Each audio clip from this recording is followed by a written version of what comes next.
$1955 Dodge Royal. It's not so royal right now, but it will be. It will be royal. The upholstery looks like somebody's redone that. It's in pretty good shape. Look at that. Let's see.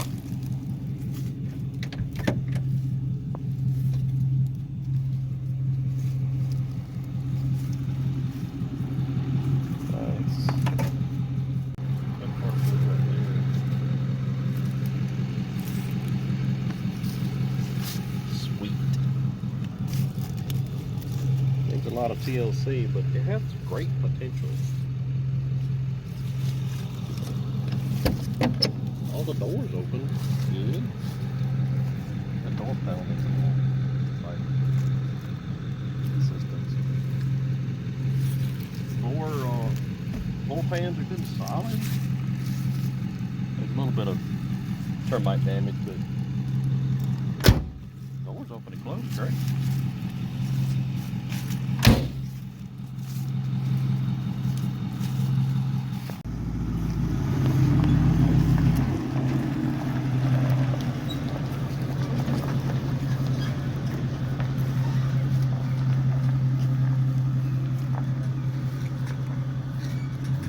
I love y'all's place out here. It needs some cleaning up. We love it out here.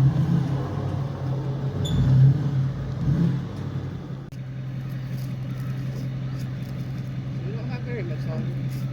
It'll be here before you know it, for sure. Taylor's still inside watching us have it.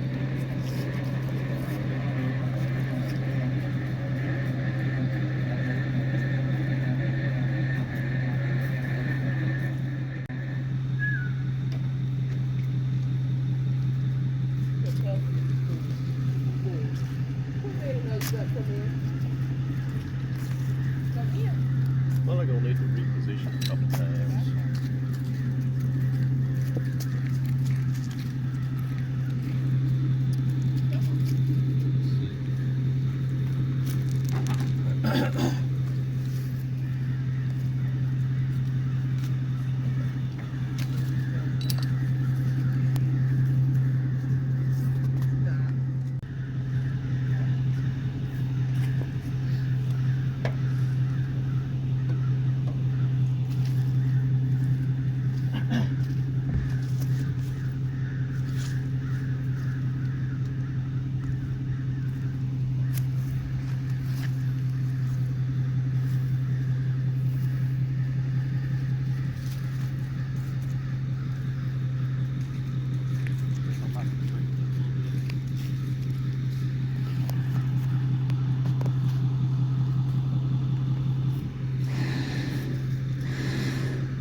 How excited are you?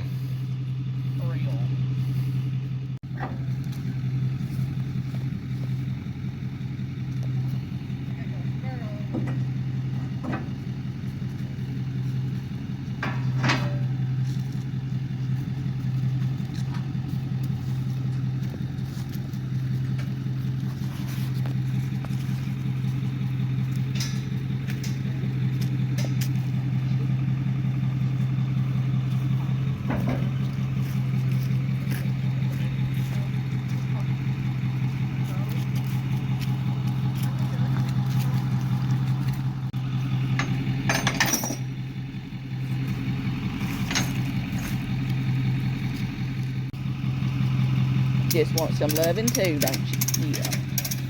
Boy.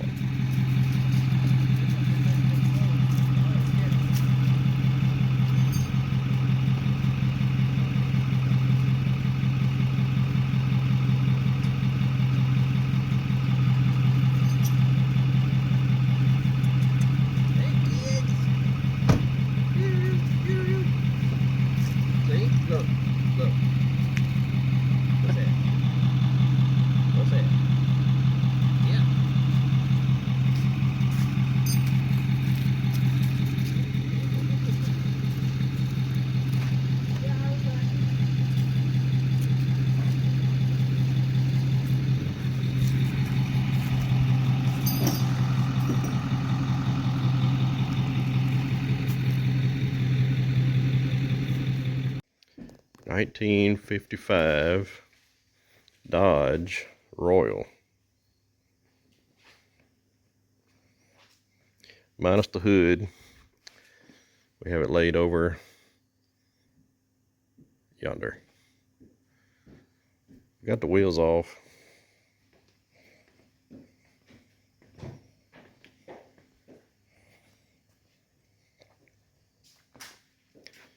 Jacob and I have been cleaning out the trunk. Should have took a before picture. It was really bad.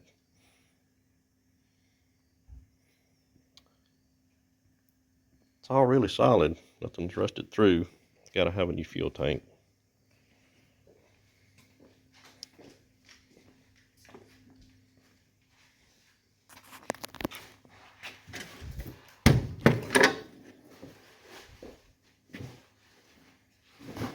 Original upholstery that didn't see much use because it's not ripped and torn. All the doors do open and close, which is unusual. The rear passenger window is broke. Front passenger window is broke.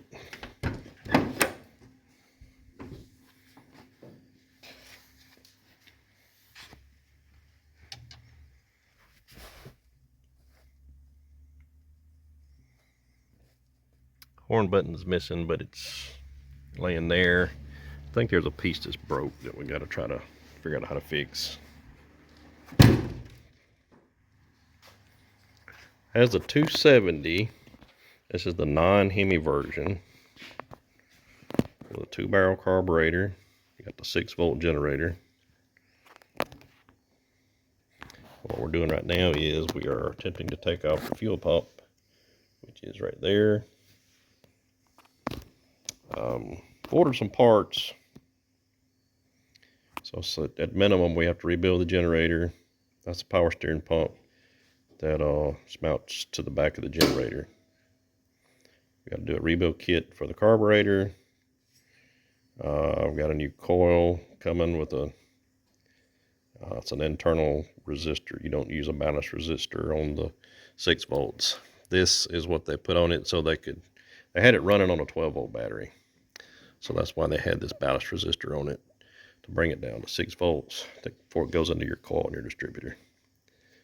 I'm choosing to leave it at the 6 volts because if not, you have to also bring the 12 volts down to 6 volts for your blower motor, your windshield wiper motor, your radio, your dash lights.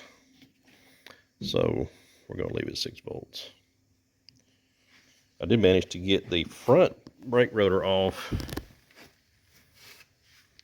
You have the dual wheel cylinders with the brake line that goes between the two on the front.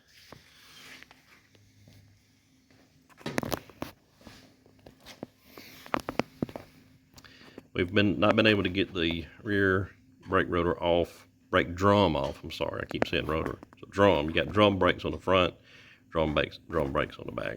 I've not been able to get this drum off because my large jaw puller wouldn't touch it.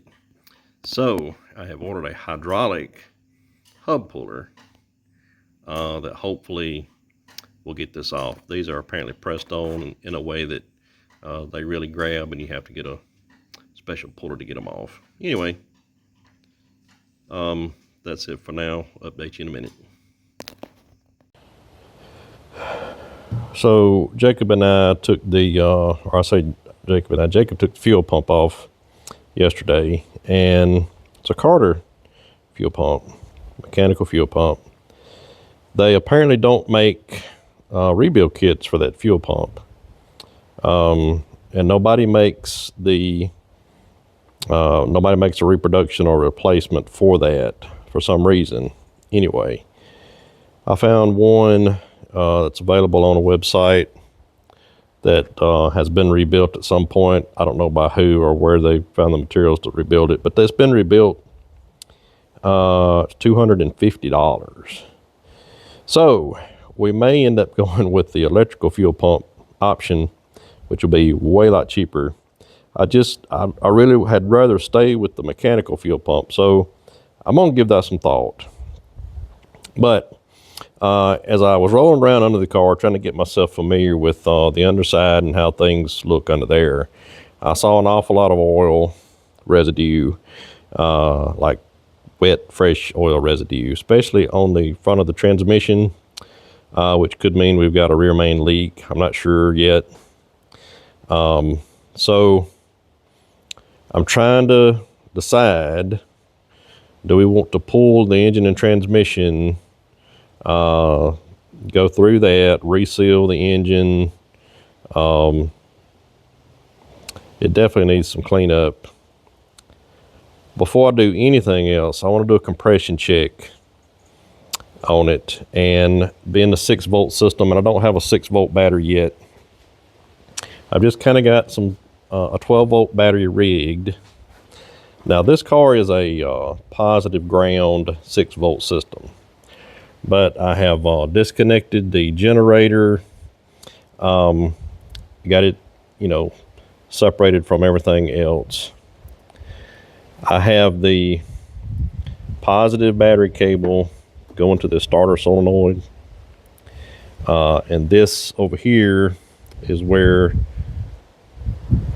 so your battery cable goes here, then you pick up another cable that goes from here to the post on the starter. The trigger wire is this one right here. So I've got my negative post of my battery connected to the ground cable. I've got my positive post of the battery connected to my starter solenoid. And what I'm going to do is I'm going to short between the trigger wire and my 12-volt wire, and that should kick that in. Because I don't really want to go much further without deciding whether or not we're going to pull the engine. So this will work. This will get the engine spinning, and we're going to look and see what kind of pressures we got. So on the cylinder numbering on this engine, your driver's side bank is 1357. The passenger bank is 2468. And for whatever reason, it's just my tendency, I don't know why, I always start on the passenger side. So that's where we're going to start. And I'm going to put you guys on the tripod and let you guys watch. I'll get a piece of paper and a pen so I can write these numbers down. But I'm going to put you up here, just kind of let you watch the process. You've seen me do it before. And you kind of know what we're looking for. If we get over 100 in each cylinder, I would say we're doing pretty good. It's turned cold today, and it's fixed to be really cold for the next few days. So I've got my hoodie on because I don't have any walls on the shop yet. So I'm just going to do, I'm going to draw 8 cylinders.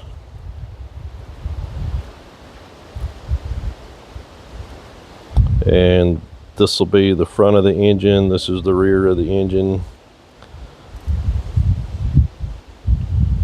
1, 2, 3, 4, 5, 6, 7, 8. Hope you guys can see that.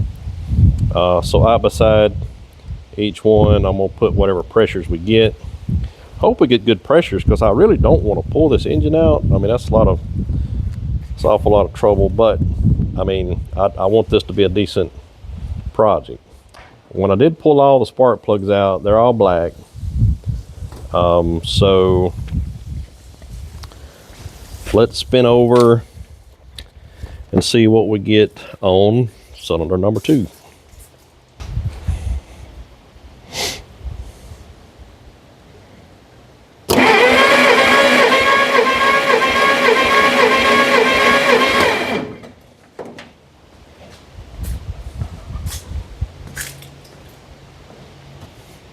Hey, we got 120. I'll take that. I don't know if y'all can see that. Let's try cylinder number 4.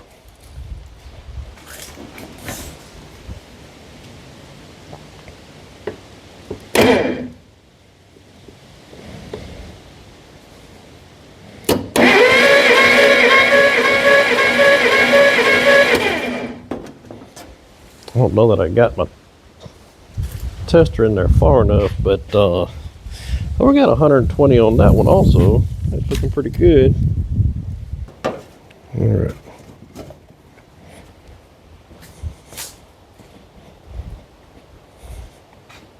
Now the 6-volt battery, once we get our electrical all done, the 6-volt battery is not going to spin as fast as this 12-volt is spinning. 12-volt spinning pretty good though.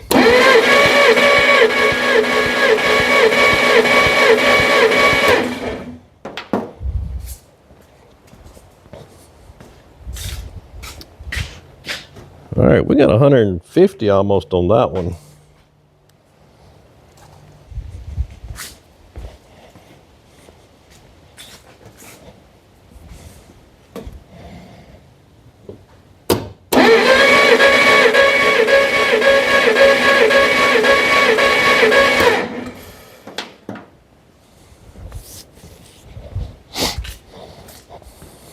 Well, I could see it from over there. We got almost 150 on that one also.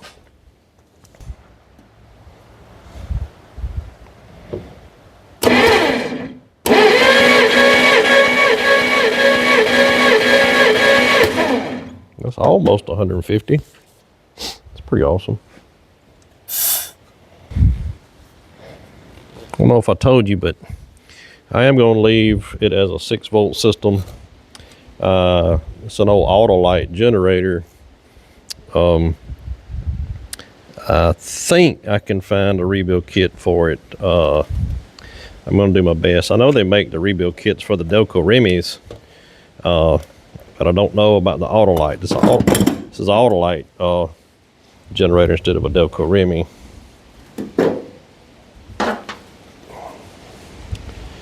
All right, let's try cylinder number 3.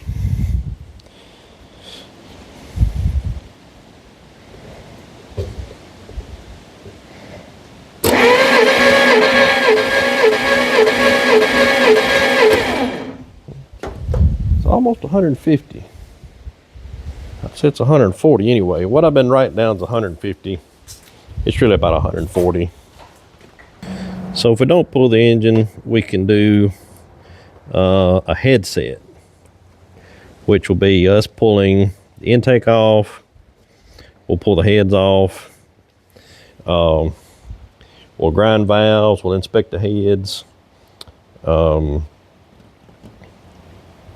We'll check for, you know, any kind of warping or whatever that's there. If the heads look okay and we can grind the valves, from there up, we'll rebuild it back with new gaskets. Or I should say we'll seal it up as we put it back together with new gaskets. Clean it. We'll have to get an exhaust manifold for the driver's side. The one on the passengers looks okay, but we won't know for 100% until we'll pull that it's attached to the head. So when we take the heads out, obviously we'll pull the exhaust manifolds with it, because it's way a lot easier to get those off the head if it's all out of the car together. But that means we'll be undoing the exhaust flange bolts where that attaches to the exhaust pipe.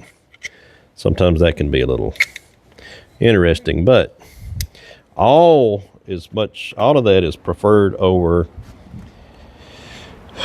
pulling the entire engine, taking things to the machine shop to wait several months for machining.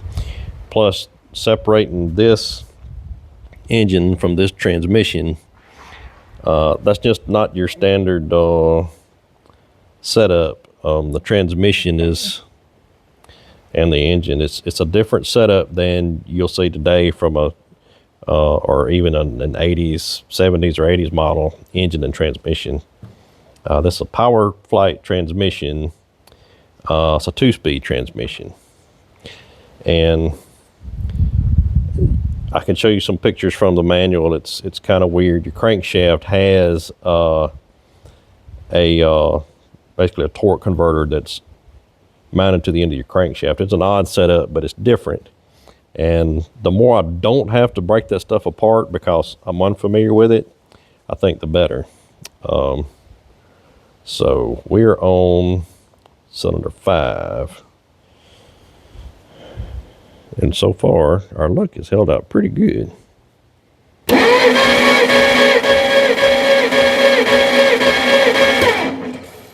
Our luck is holding steady. That's 125 or whatever. We'll call it 120. If this last cylinder is 120, our project is going to go much quicker. It's going to be way less expensive than it would have been, so that's all good. That's all good. Your fingers and toes crossed.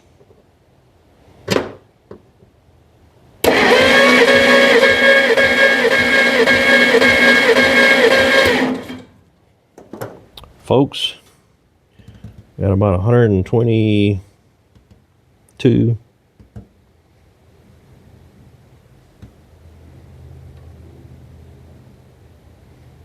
Maybe 125.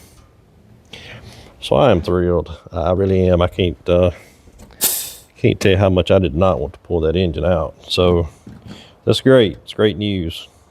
Another major undertaking on this is going to be the brakes. If you see this little bitty master cylinder right here, it's totally rusted. We'll be doing new wheel cylinders.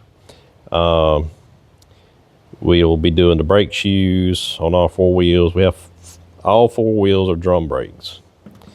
So we'll start here, and if we can get all the lines taken loose, all of our brake hoses, all of those will have to be replaced. They're old. They're probably caked up on the inside. They're probably plugged solid. Anyway, all the rubber lines will be replaced.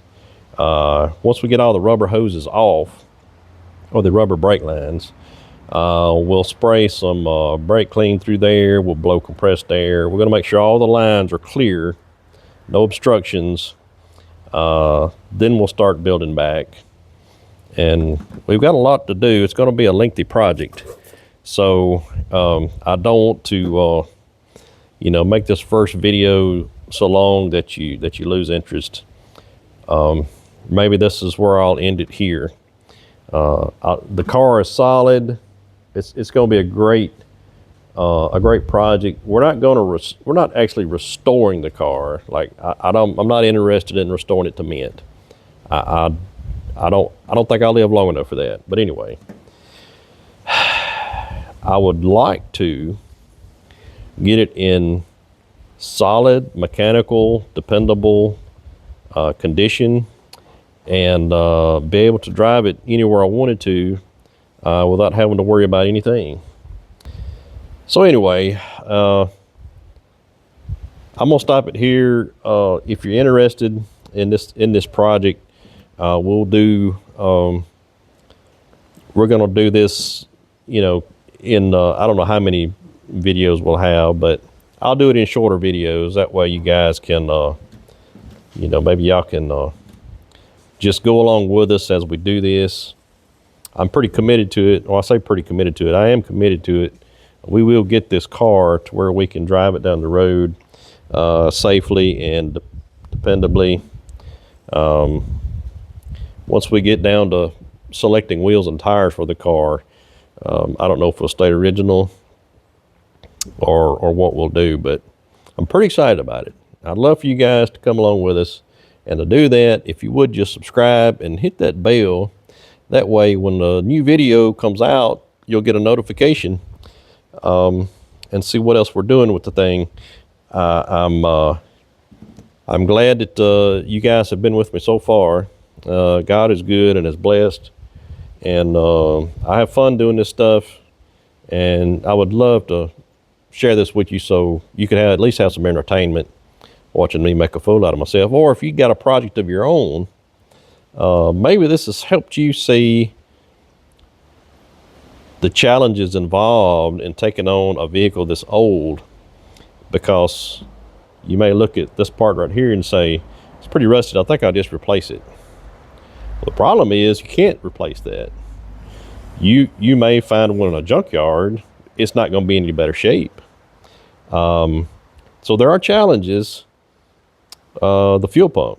You're not going to find them other than the one source for the $250 fuel pump. But you know, there's a lot of challenges, a lot of decisions to be made, and just how far you want to go with it. I don't want to go so far as I'm not having fun with it anymore. Right now I'm having fun with it. We'll get the seats reupholstered because I want to ride in this thing. I want the wife to be in there and be comfortable and enjoy it herself. So I hope you've enjoyed it today. If you don't mind, go ahead and subscribe, hit that bell, and just ride along with us for the journey. Y'all be good and be safe, and always remember, be kind to one another. We'll see you next time.